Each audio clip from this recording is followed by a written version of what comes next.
학계에서도 많아요. 그래서 우리가 전통적으로 5월은 가정의 달이다. 오늘 장로님 기도하신 것처럼 5월만 우리가 해서는 안 되고요. 1년 내내 가정의 달로 해야 됩니다. 하나님께서 에덴 동산에 처음 세우신 기관이 공동체가 가정입니다. 역사적으로 보면, 순서적으로 보면 교회보다 가정이 수천 년 먼저 세워졌어요. 그리고 우리는 한 사람도 예외 없이 가정에서 태어나요. 그리고 가정에서 살다가 가정에서 천국 갑니다. 근데 가정을 떠나서는 우리는 존재할 수가 없어요. 우리의 신앙생활도 마찬가지입니다. 우리의 신앙생활도 가정에서 시작해서 가정에서 잘 섬기다가 그리고 가정에서 천국으로 불려가는 거죠. 근데 가정을 떠나서는 우리 인간 생활도 있을 수가 없고 가정을 떠나서는 건강한 신앙생활도 있을 수가 없는 것이다. 그런 거죠. 어떤 분들은 가정을 뭐에 비유했냐면 화단이다, 화단. 그러니까 화단은요, 우리 가정에 보면 화단이 있잖아요. 그 화단은 어떻게 가꾸느냐에 따라서 멋진 화단이 될 수도 있고 아니면 그냥 잡초가 우거진 그런 쓸데없는 복이 사나운 그런 화단이 될 수 있어요. 가정은 하나님께서 우리에게 선물로 주신 선물인데요. 어떻게 가꾸느냐에 따라서 경건하고 거룩한 가정이 될 수도 있고 이 가정을 가꾸지 않으면 이 가정은 정말 사나운 곳이 될 수도 있습니다. 그래서 우리는 믿는 우리들은요, 사명이 뭐냐? 교회 가서 기도 열심히 하는 것도 좋아요. 그러나 중요한 것이 균형을 이루어야 돼요. 이 가정을 건강하게 세워나가야 됩니다. 그래서 우리는 이 가정과 교회가 이 밸런스를, 균형을 잘 맞춰야 됩니다. 가정만 너무 해도 안 되고 교회만 너무 치중해도 안 되는 거예요. 교회와 가정은 하나님께서 우리에게 주신 최고의 선물이며 이것이 우리가 잘 가꾸고 보존해야 할 기관이다 하는 거예요. 의외로 우리 사회 가정들을 보면요, 문제 있는 가정들이 많고요.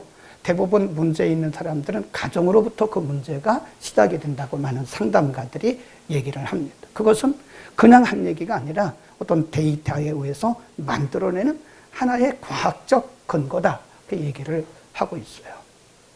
그래서 우리가 가정의 달만 가정에 대해서 얘기하는 것이 아니라 우리는 1년 내내 그리고 평생 건강한 가정을 이루기를 위해서 우리가 애쓰고 힘쓰고 또 기도해야 된다. 오늘 저는 4분의 가정을 여러분에게 소개하려고 합니다. 이분들의 가정을 통해서 이분들 나름대로의 가정의 특징들이 있어요. 첫 번째 가정이 고넬료의 가정입니다. 10장 1절부터 쭉 보면 가이사라에 고넬료라 하는 사람이 있으니 이달리아데라 하는 군대의 백부장이라. 자, 2절 3절 시작. 그가 경건하여 온 집으로 더불어 하나님을 경외하며 백성을 많이 구제하고 하나님께 항상 기도하더니 거기입니다. 거기 보면 그 가정이 경건하고 온 집으로 더불어 하나님을 경외하고 백성을 많이 구제하고 하나님께 항상 기도하더라. 그 가정이 온 가정으로 더불어, 이게 중요한 거예요. 온 가정.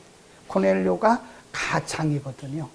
가장인 고넬료로부터 시작해서 온 가족이 더불어 항상 하나님을 경외하고 백성들을 부제하고 하나님께 항상 기도할 때 성령이 고넬료에게 임하셔서 베드로를 초청하게 하시고 그리고 이방 지역의 복음을 증거하는 일에 하나님이 고넬료의 가정을 쓰셨어요. 그래서 이방 지역을 복음화하는데 하나님이 쓰신 가정이다. 이게 굉장히 중요한 가정이에요. 근데 가만히 고넬료의 가정을 연구를 해보면요, 우리가 이런 질문을 할 수 있어요. 고넬료의 가정이 이렇게 온 가족으로 더불어 함께 하나님을 예배하는 그런 가정, 많은 사람들에게 구제하는 영향력을 미치는 그런 가정이었는데 그 가정에 중추적인 역할을 한 사람이 누구냐 이겁니다. 여기에 성경은 뭔가 우리에게 메시지를 주고 있는 거예요. 누굴까요? 가장 고넬료입니다. 가장 고넬료가 말씀과 성령으로 충만하고 그리고 하나님을 경외하는 기도의 사람이었다는 거예요. 그러니까 가장 고넬료가 온 가족을 믿음으로 하나님을 경외하고 하나님을 섬기는 기도하는 경건한 그리고 거룩한 가정으로 이끌었다는 거예요. 우리를 남편들을 뭐라 그러죠? 가장, 집가자입니다. 집의 리더십이라는 거예요. 가정이 굉장히 중요합니다, 여러분. 가정에 따라서 가정이 흔들릴 수도 있고 견고히 설 수도 있는 거예요. 가족 인원이 2명이든 3명이든 4명이든 가장은 하나님께서 세우신 리더십이에요. 하나님이 세우신 권위입니다. 가장이 흔들리면 가정은 흔들리게 되어 있는 거예요. 그래서 우리는 이 교회들이요, 사실은 우리가 데이터를 내보면 여성들이 60%, 남성들이 40%예요. 제가 어디에 있나요? 남성들이 바로 서야 되는 거예요. 각 가정에 남성들이 말씀으로 세워질 때, 각 가정의 그 가장인 남편들이 성령으로 충만할 때 그 가정은 고넬료 같은 가정이 되는 것이다. 우리 한국교회 60%가 여성입니다. 어떤 데는 70%가 여성입니다. 우리 보면 거의 7대 3입니다. 교회가 건강한 교회, 능력이 있는 교회, 뭔가 폭발력이 있는 교회가 되려면 남성들이, 여성들은 하지 말라는 것이 아니라 남성들이 중추적인 역할을 해요. 그 추란 말이요, 이 뒤에 허리뼈를 의미하는 거예요. 중추. 이 고넬료의 가정이 하나님께 이렇게 쓰임받을 수 있던 것은 가장의 역할이 컸다는 거예요. 여러분, 우리 가장들, 남편들 힘내시기를 바랍니다. 하나님이 여러분 가정에 여러분을 가장으로 세우신 것은 여러분의 가정을 말씀과 성령으로 바로 세우라고 하신 거란 말이에요. 아멘. 가장이 힘을 내야 돼요. 남편들이 힘을 내야 됩니다. 남자 성도들이 힘을 내야 교회가 든든히 살아갈 수 있는 것이고 가정도 든든히 살아갈 수 있는 것이다. 아멘. 우리 가장들 힘냅시다. 네. 왜 이렇게 힘이 없어요? 가장들이 힘을 내세요. 두 번째 가정입니다. 두 번째 소개해드릴 가정은 루디아 가정인데 16장입니다. 사도행전 16장 14절 15절입니다. 215년 전후에 사도행전 16장 14절 15절 시작. 두아디라 성의 자주장사로서 하나님을 하는 루디아라 하는 한 여자가 있는데 그 마음을 열어 말을 청종케 하신지라. 저와 그 집이 다 세례를 받고 우리에게 만일 나를 좀 있는 자로 여기거든 하고 강권하여 있게 하니라. 여기 보면 이 루디아라고 하는 여인은요, 자조장사, 오늘날로 말하면 직물 무역업을 하는 여인입니다. 지금 에베소 지역 그리고 고린도 지역을 통과할 때 루디아라고 하는 여인을 만나는데, 이 루디아라고 하는 여인이요, 온 가족으로 더불어서 바울 일행을 자기의 가정에 초청하고 뭘 들었냐면 말씀을 들었어요. 말씀. 이게 쉽지 않습니다. 되게 사업을 하는 사람들은요, 미신 섬기는 사람들이 많아요. 되게 그렇습니다.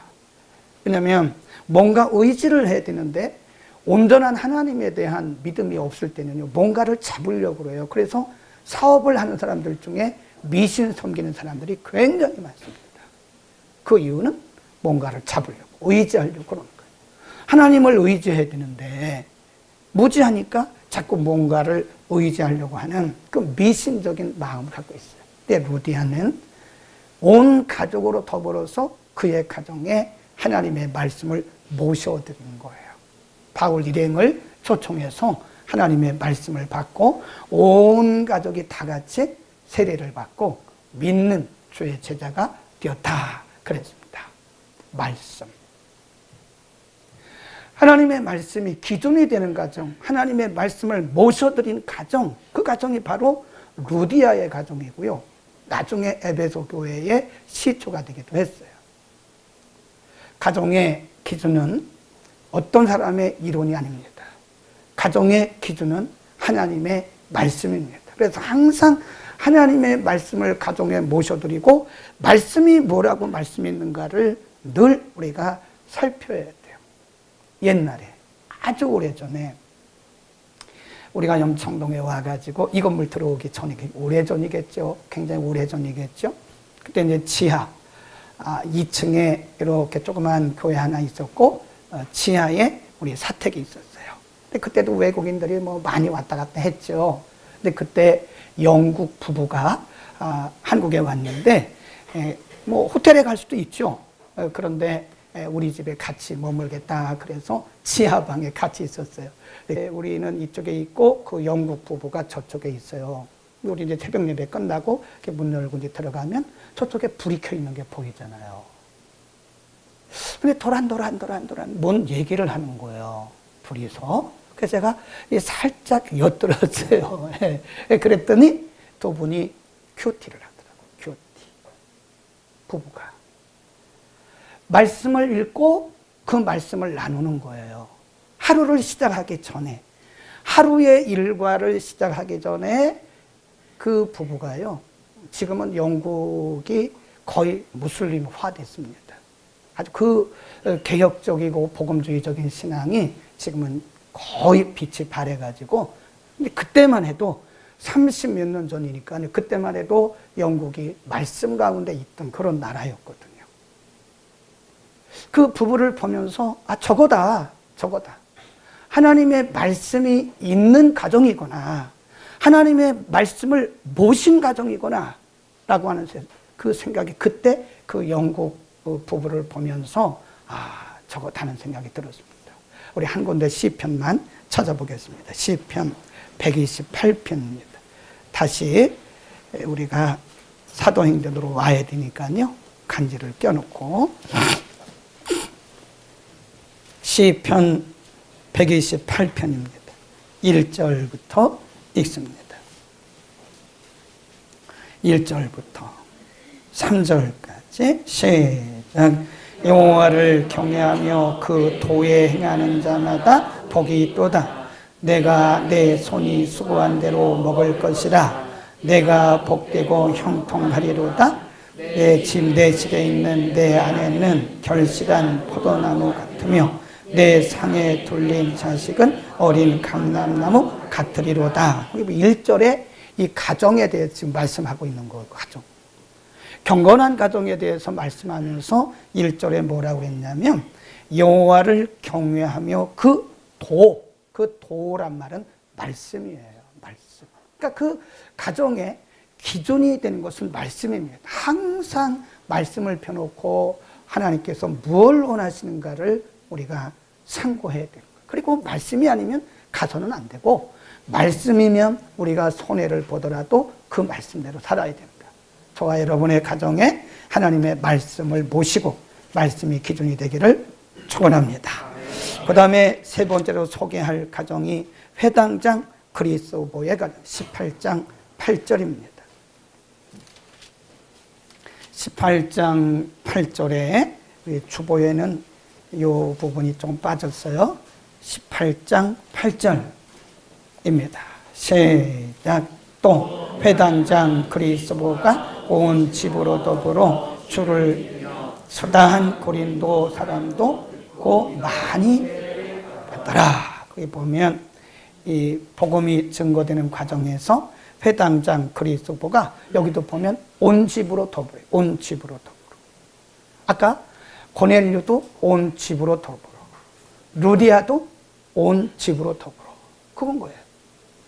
공통점이 온 집으로 더불어, 온 집으로 더불어, 온 집으로 더불어 하나님을 경외하고 다 세례를 받았다. 그랬습니다. 가정의 복음화를 우리에게 가르치는 거죠. 온 가족이 더불어 하나님을 섬기는 이 그리스도 회당장이라고 성경이 우리에게 말씀하고 있거든요. 회당장이란 말은요, 회당의 주인은 아니지만 회당을 관리하고 말씀도 가르치는 회당의 리더예요. 유대인들 10가족이 모이면 회당 하나를 세울 수 있어요. 합법적으로. 그러니까 회당이 많이 적겠죠. 그리스도가 관리하고 있는 이 회당에 유대인들 몇 가정이 있는지 그건 모르죠. 근데 중요한 것은 회당장은 유대교인들 중에서도 굉장히 열성분자예요. 아무나 회당장 시키겠습니까? 근데 이 회당장이 뭘 한 거예요, 지금? 기독교로 개종을 한 거예요, 개종. 기독교로 개종을 해서 예수 믿기로 결단을 하고, 그리고 그의 온 가족이 다 예수를 믿고 세례를 받았다는 거죠. 그 뭘 의미하는 거죠? 회당장 그리스도는 그 온 가족과 더불어서 뭘 한 거죠? 결단, 개종하는 결단을 한 거예요. 그러니까 가장인 그리스도가 온전한 믿음을 가지고 결단을 하니까 그의 가정이 다 예수를 믿고 회개하고 세례를 받은 거죠. 결단이 중요합니다. 신앙은 이 결단을 할 때 열매가 있는 거죠. 네, 이것도 아니고 저것도 아니고. 지금 그리스도는 회당장의 그 직책도 지금 내려놓은 거예요. 유대 사회에서 그는 어쩌면 왕따 당할 수도 있습니다. 그러나 자기가 그 신분적으로도 굉장히 손해를 봐야 되고 경제적으로도 손해를 받아야, 그 사회적으로도 굉장히 어려운 지경에 당면할 수 있는 그런 상황을 알면서도 이 그리스도는 결단한 겁니다. 우리에게 그런 결단이 있기를 바랍니다. 누가 결단해야 돼요? 가장이. 가장이 결단을 못하면 아내라도 결단을 해서 우리는 이제 예수 그리스도를 우리 가정의 주인으로 모시고 하나님만 섬기는 그런 가정이 되겠다고 결단을 해야 됩니다. 결단이 굉장히 중요해요. 하나님은 우리의 중심을 보시는데요, 이 결단하는 대로 됩니다. 네. 우리가 그냥 우왕좌왕하고 이것도 아니고 저것도 아니면 아무런 열매가 없어요. 근데 우리가 딱 결단을 하잖아요. 내가 손해날 것을 감수하는 거예요. 사회적으로 사람들에게 조롱받을 것도 감수하는 거예요. 그런데 사실은 우리가 결단하고 하나님 쪽을 선택하면 하나님께서 우리의 중심을 아시기 때문에요, 그냥 안 두시더라고요. 조롱당하게 그냥 조롱당하면 당하는 거죠. 경제적인 손실을 보면 보는 거죠. 이거를 감수하고 우리가 신앙의 강력한 결단을 할 때 여러분의 가정이, 우리의 가정이 살아날 수 있는 것입니다. 아멘. 이런 것들을 다 버리고 나는 이제부터 말씀대로 살겠다고 하는, 과거는 과거고 지나갔으니까 내가 이제부터는 이 가정을 말씀 가운데 세우겠다고 하는 그런 겸손한 마음을 가지고 믿음의 결단을 하면 그 뒤는 누가 책임지세요? 하나님. 자, 마지막 로이스의 가정입니다. 쭉 나가시면요, 디모데 후서로 갑니다. 디모데 후서, 디모데의 가정이기도 한데요, 디모데 후서 1장 5절 시작. 이는 내 없는 생각함이라. 이 믿음은 먼저 내 외조모 로이스와 내 어머니 유니게 속에 있더니 내 속에도 있는 줄을. 거기 보면 지금 사도 바울이 믿음의 아들로 늘 인정하고 귀하게 여겼던 디모데에게 두 번째 서신을 보내면서 나는 너를 참 귀하게 여기고 나는 너를 참 소중하게 여긴다. 나는 내 속에 정말 신실한 믿음을 봤다. 이 말 쉽지 않습니다. 우리가 아무에게나 참 믿음이 신실하시군요, 이렇게 말할 수는 없어요. 그러니까 지금 바울이 디모데를 바라보면서 칭찬하는 거예요.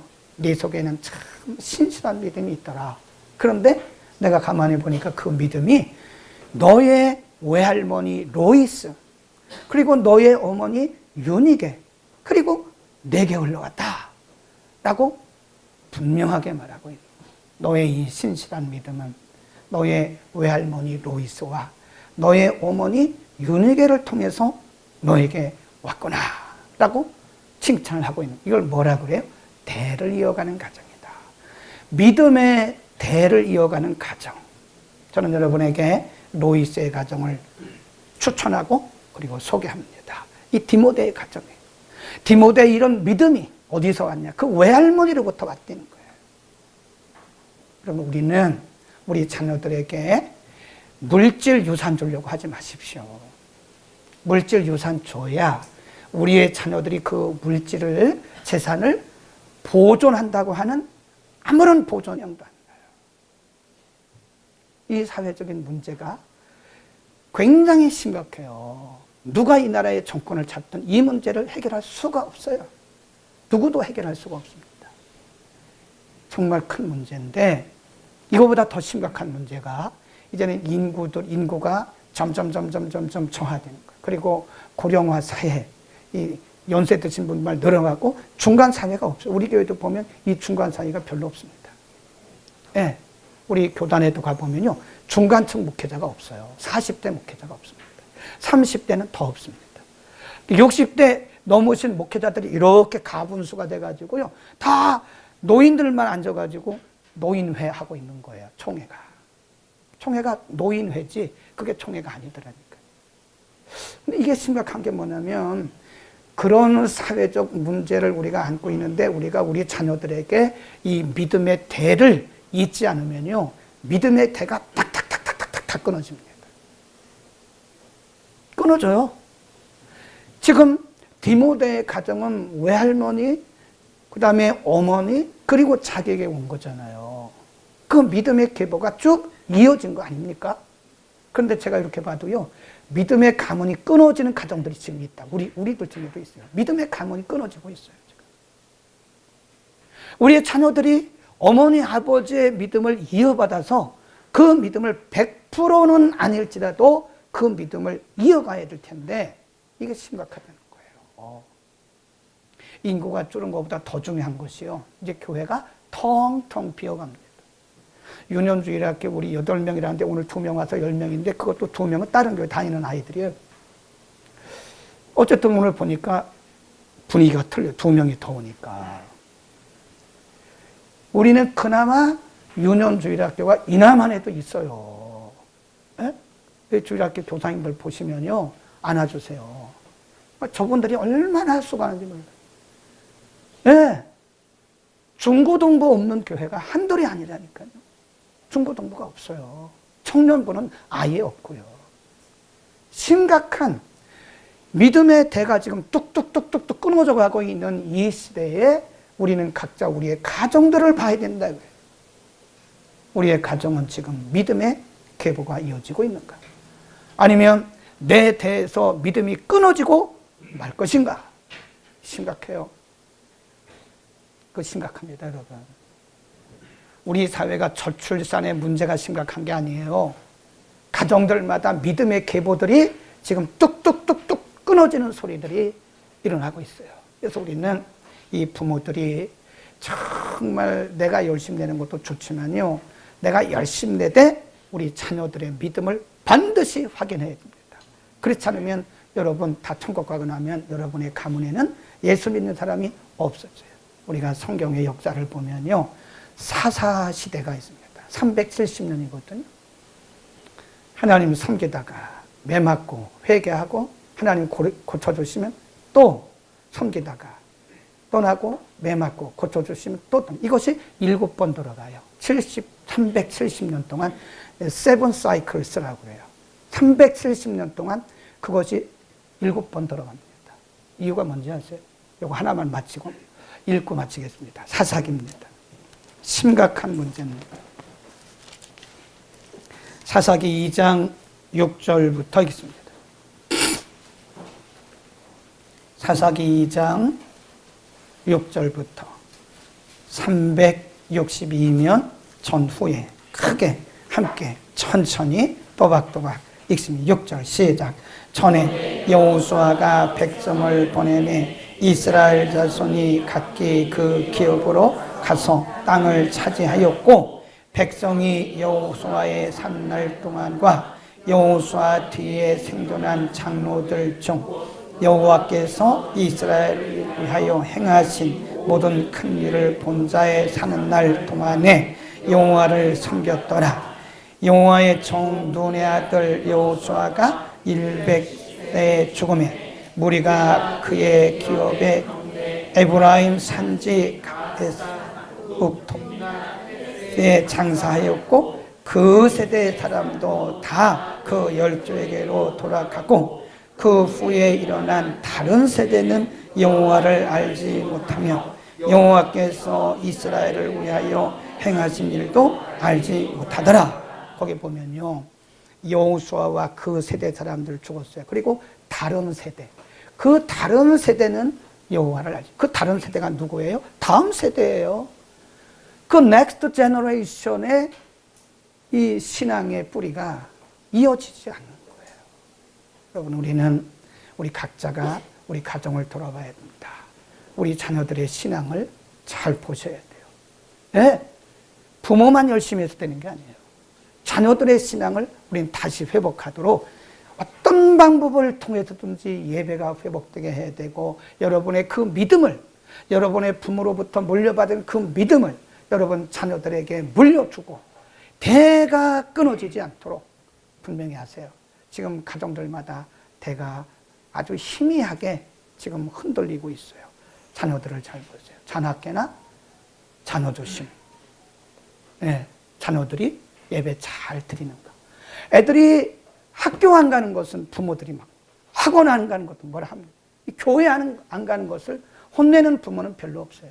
있기는 있습니다. 교회 예배 안 가는 거를 가지고 아이들에게 혼내는 그 부모는요, 별로 없어요. 학원 안 가면 난리치죠.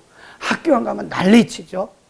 근데 학원 안 가는 것보다 교회 안 가는 것에 더 우리는 관심을 둬요. 왜 교회 안 가냐고. 애들을 깨워서라도 예배 시간에 가도록 그렇게 합시다. 우리의 믿음의 대가 잘 이어져서 우리 주님 오시는 그날까지 믿음의 계복, 그리고 믿음의 명문가를 이루어야 된다. 기도하겠습니다.